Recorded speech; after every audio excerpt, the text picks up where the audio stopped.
We should note that literally a couple hours ago it was announced that the UAW came to at least a tentative agreement with GM after announcing, I guess it was yesterday or over the weekend, or an agreement with Stellantis. This is on the heels of an agreement with Ford. And it seems like one of the most successful sort of like strikes, union demands in modern history. Maybe at least in the past 50 years. I think maybe for sure in the past 50 years, it seems. 25% pay increase is just sort of like the top line figure. Over the course of a 3 or 4, 5 year contract, depending on, all the details, we're going to get a little bit more. But how much of, how much of that type of unionism in particular, one that is really sort of aggressive and more democratic. I mean, the UAW had a big sort of, they were under a consent decree that brought about this administration of Sean Fain, which, feels far more democratic, both in structure and processes, but also just in disposition. Like, he is much more in tune to the membership, it feels like, from the outside than we've seen in the past. How much of that is a sort of, I guess, a descendant of the Luddite movement? Yeah, I mean, so when the Luddites were rising up, one of the reasons they had to rise up, I didn't mention, was that it was illegal to form a union. There were laws on the books called the Combination Acts. So if you, tried to collectively bargain and say, hey, we're gonna, we're all agreed on this, we won't work for this much less rate, you could be thrown in prison. So part of the outgrowth of the Luddite movement was the reform effort that was really spurred by some of the folks that I follow in the book. Gravener Henson, who was a Luddite himself, but also was interested in pulling the levers of reform, and he really fought to the bitter end, and with ultimately some success, to get those Combination Acts repealed. And we saw sort of the beginnings of the union movement take rise. But there's a really, really good lesson from the Luddites in that, so being militant can work. You don't need to actually smash machines, but the industrialists and the sort of the elites of the day were terrified of the Luddites. A lot of them gave in and offered demands because they had power and they were popular. And we've seen as you mentioned with Sean Fain and the previous sort of leadership of some of our unions had not wanted to mix it up too much. They had not wanted to push against the companies. It had gotten pretty slack. So I think seeing these sort of more, I mean, it's not militant, but it's a lot more confrontational. It's a lot more sort of they're leaning into their power a lot more. And I would also point out, one of the big things was that the companies were trying to say, like, well, we have new technologies, right? Where you're going to be working with batteries and electric cars, and that's not as hard to produce, so we need to pay you less.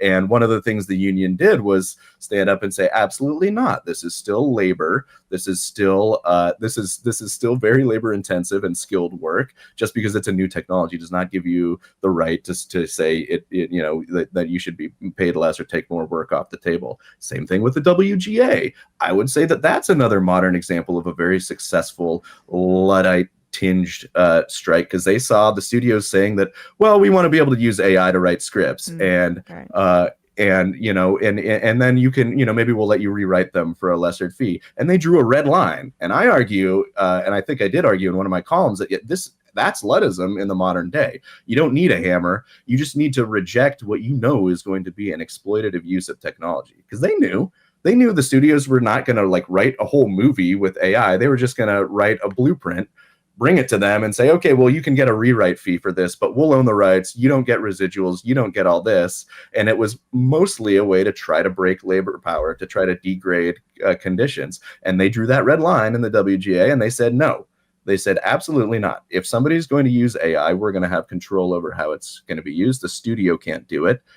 will make that decision. And kind of amazingly, they won that. They won that right to sort of control that part of the labor process. So that's a huge victory. And I think one that, is extremely inspiring, because we're going to see a wave of these fights coming down. Do you think that the legacy of the Luddites, or the lessons that come out of there, are that tactic of militancy that they had, or was it did they represent a new way of understanding of the benefits slash increase in productivity, and who gets a piece of that, who shares in that so-called benefit? If the sharing of that benefit goes to, all the parties, the constituencies involved in that factory or whatever it is, that production line, or just one narrow beneficiary, or is it both?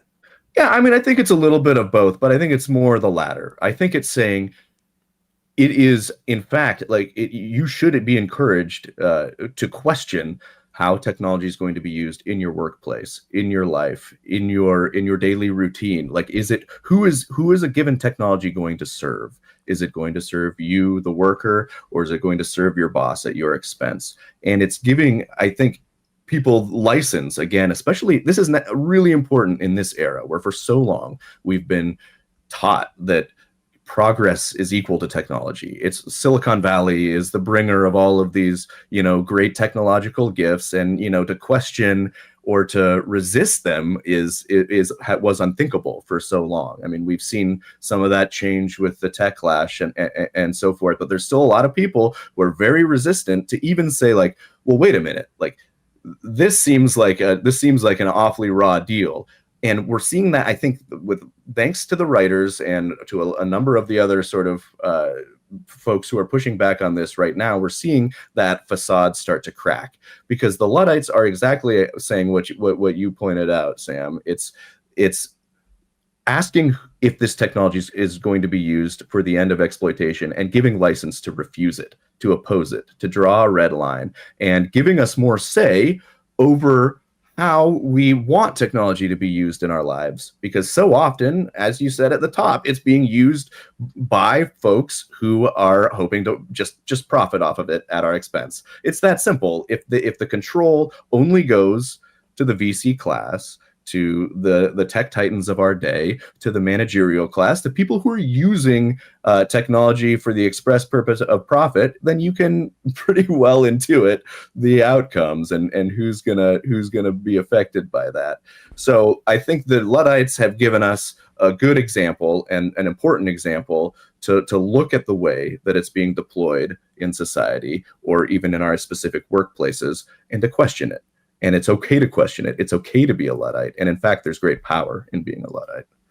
Brian Merchant, tech columnist at the Los Angeles Times, author of Blood in the Machine, The Origins of Rebellion Against Big Tech. Thanks so much for your time today. We'll put a link to that at majority.fm in our podcast and YouTube descriptions.